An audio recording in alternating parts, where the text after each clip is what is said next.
sallallahu alaihi wasallam, kalau ada orang beribadah, kemudian ada orang berilmu, maka orang berilmu itu lebih mulia.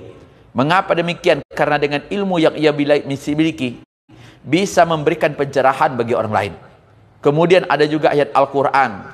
Kalau kita lihat dalam surah Ali Imran ayat 110, di mana Allah mengatakan, kuntum khaira ummatin ukhrijat linnas. Kalian adalah umat yang terbaik yang dikeluarkan kepada manusia. Siapa yang dikatakan oleh Allah orang-orang yang terbaik tersebut? Siapa yang disebutkan oleh Allah orang-orang yang disebutkan adalah orang terbaik di antara orang banyak? Kata Allah Subhanahu wa taala melanjutkan ayat itu, ta'muruna bil ma'ruf wa tanhauna 'anil munkar wa tu'minuna billah.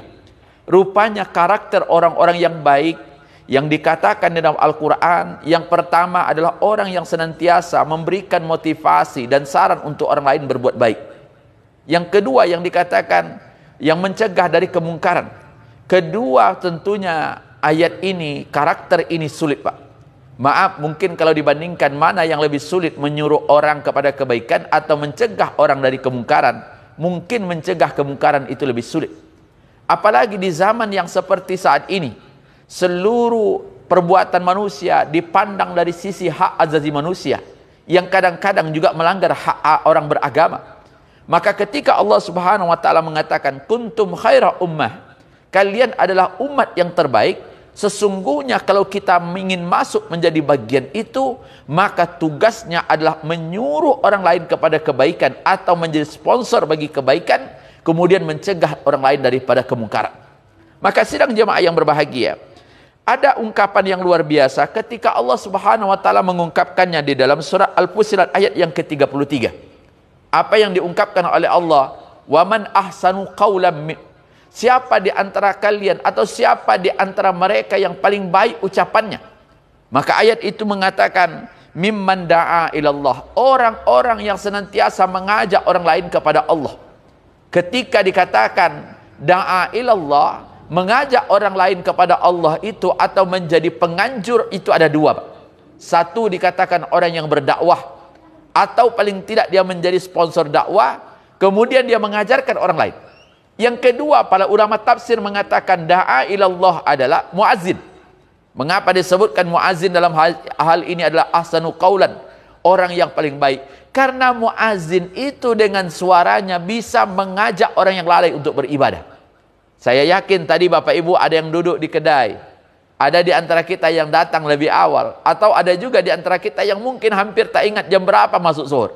Tapi begitu datangnya azan, dengan begitu otomatis iman kita tersentuh dan kita datang ke tempat ini. Walaupun tidak juga sedikit orang dengarkan azan nggak datang juga ke masjid.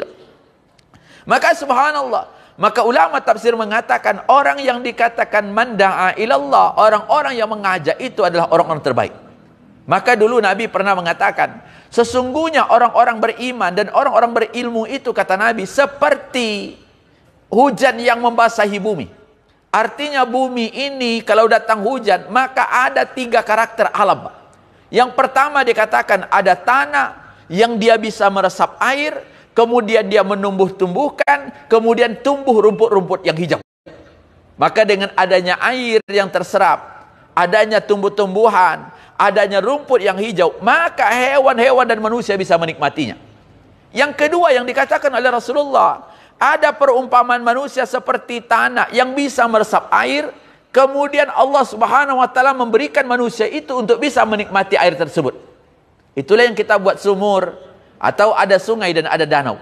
Tapi kata Rasulullah, ada karakter orang yang ketiga, seperti onggokan pasir yang di dalamnya tersimpan batu. Banyak apapun air ditumpahkan, maka dia tidak bisa meresap. Apalagi untuk menumbuhkan tumbuh-tumbuhan. Maka kata Rasulullah, sesungguhnya inilah karakter manusia tersebut. Di antara tiga karakter itu, mudah-mudahan kita menjadi karakter pertama dan kedua, di mana apapun yang diberikan oleh Allah kepada kita, bisa kita pergunakan untuk ibadah muta'addiyah tadi. Ibadah yang kita lakukan, kita mendapatkan manfaatnya, kemudian orang lain pun mendapatkan. Dan inilah yang dilakukan orang-orang dahulu, Pak. Ada satu ketika Rasulullah melakukan safar, Rasulullah melakukan perjalanan, Pak. Dan itu terjadi di bulan Ramadan.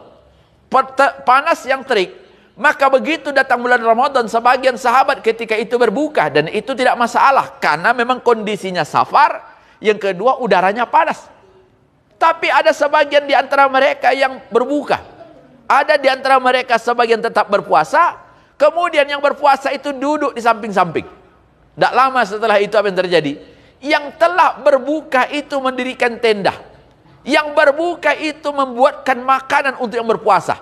Begitu mereka bekerja, apa kata Rasulullah? Sesungguhnya pahala hari ini diborong oleh mereka yang tidak berpuasa.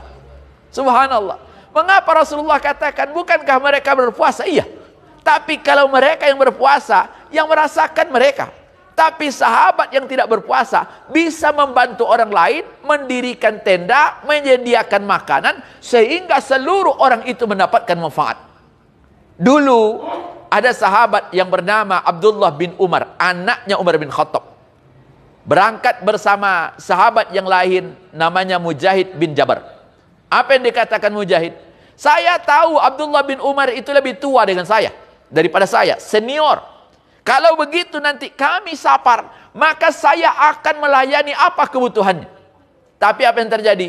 Pulang dari safar itu apa yang dikatakan Mujahid? Saya malu pada Abdullah bin Umar. Dia yang lebih tua, tapi maaf, dia melayani saya, bukan saya yang melayani.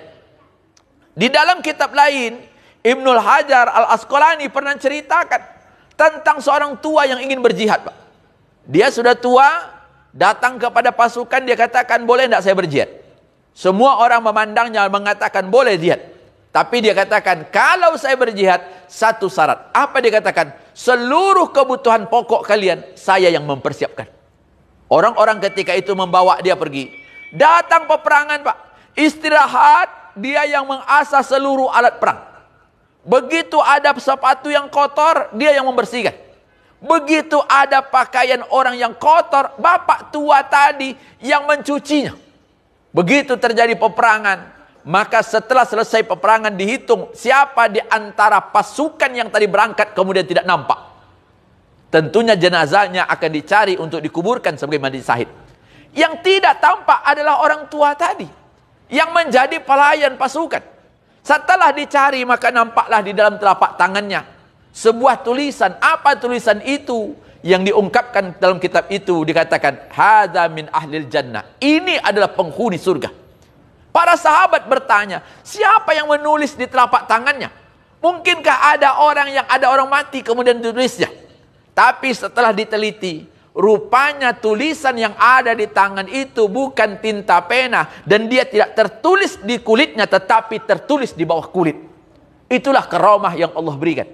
Maka Bapak Ibu yang berbahagia, hari ini yang mesti kita lakukan tadi adalah meningkatkan ibadah muta'addiyah kita. Amal ibadah yang kita lakukan tapi orang lain merasakan.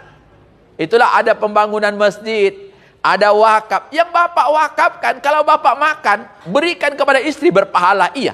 Tapi kalau dipergunakan bagi orang lain, makin banyak faedahnya, maka pahalanya pun lebih banyak.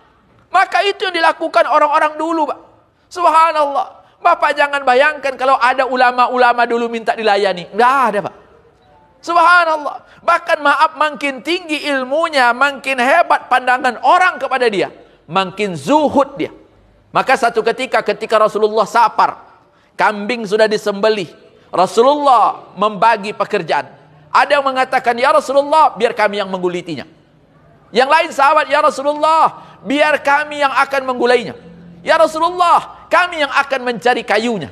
Tapi satu di antara mereka yang tidak ada mencari. Apa? Siapa yang akan mencari airnya? Karena dia yakin yang paling sulit di antara daratan Arab ketika itu adalah mencari air. Apa kata Rasulullah? Biar saya yang mencari airnya. Hebatnya Rasulullah. Kalau dia suruh bisa, Pak. Tapi apa? Rasulullah menunjukkan makin banyak kita beramal, kemudian amal itu memberikan faedah bagi orang lain, maka insya Allah amalnya akan lebih memberikan manfaat. Itulah yang dikatakan tadi. Ada dua bentuk ibadah yang dikatakan ulama. Satu ibadah yang disebut dengan qasiriyah, ibadah yang dilakukan oleh yang bersangkutan secara langsung tapi orang lain tidak merasakan. Sementara itu ada yang kedua, ibadah muta'addiyah, amal ibadah yang dilakukan oleh orang lain, tapi orang lain merasakan manfaat dari ibadah yang ia lakukan. Mudah-mudahan kita tetap berkomitmen melakukan ibadah ini, agar seluruh hidup ini akan memberikan yang terbaik bagi orang lain. Mudah-mudahan ada manfaatnya. Assalamualaikum warahmatullahi wabarakatuh.